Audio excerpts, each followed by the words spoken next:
I just had to come back, Pisces. I had to come back because it's the beginning of the month, right? It's your karma for July 2022, and I'm Dadichi from astrology.com.au. Bit of rhyming going on there. Hopefully that's a good omen for what's coming. And we're going to have a look at what's coming in your horoscope with the animation of your chart and an intense focus on, well, I better get the dates right. Otherwise, we're not going to be doing anything right. Let's animate that again. Start. Must be retrograde planets causing me to rewind. 5th of July is what I'm trying to get. What I'm trying to spit out is the 5th of July, Pisces. The transit of Mars moving out of this second house, which has been quite good in conjunction with the rulership planet of your chart, Jupiter. But nevertheless, as it's moved away, there could have been some disruption in the way you've been earning your money. Now we see it moving out on the 5th into this third house. Third house, 6th house, 11th house are very, very nice places for the position of Mars. And this third house gives you a lot of courage.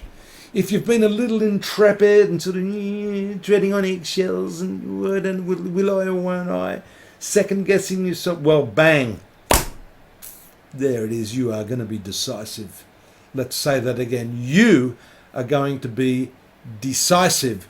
You are going to say exactly what's on your mind. And you know, this third house being a communication house, contract house, a house of agreements. It's very important because, yeah, sometimes the Piscean nature is one that wishes to simply acquiesce. Don't you love that word? Acquiesce means to bend over and sort of, yeah, okay. No, now you're going to be decisive. You can say, no, I don't like those clauses. I want to cross those clauses out. You might go to your partner and say, nah, I'm not taking out the garbage anymore. It's your turn to do it. Cross it out. Mars in the third is the transit of cross it out. That's followed up on the 14th by another very, very significant transit. And you can see it here, the moon moving into this 11th house, which fulfills one's dreams. The moon is a really, really great planet for you, the satellite of the Earth. It rules your 5th house of love, where we see the Sun and Mercury. And on the 14th, it makes that full moon conjunction with Pluto. Ooh, some of the love affairs and relationships and friendships that you've got are going to be, I think, positively inspiring. There's that opposition there. You've got the Mercury-Pluto opposition. If you're up for a deep and meaningful discussion with friends, then I don't think you're going to have too much trouble using that energy to catapult yourself, to lift yourself, to gain deeper insights and understanding into your relationship. Sound like a spiel for Superman, you know, look up at the sky, it's a bird, it's a plane, it's a bird. That's then followed up on the 18th. There it is, another important transit. I'm sorry about those jokes. They're what you call dad jokes, right? Venus moving into the 5th house, again, highlighting this love energy that you're going to see here. This 5th house, yeah, for those of you who are married women, this is really a very fertile, loving, that's the biological clock thing going, I've got to have a baby. I'm running out of time. So that's the Venus in the 5th, love of children, love of offspring. If you've already got them, then you've stopped the clock, you've turned off the alarm. And this is just showing great love and consideration and connectedness with your children, with your lover. Expressing your creative self through this 5th house is a wonderful sort of thing. I missed the 19th of July, by the way. Mercury moving into the 6th house, and the 23rd of July, there it is, the Sun. These two planets moving to your 6th house.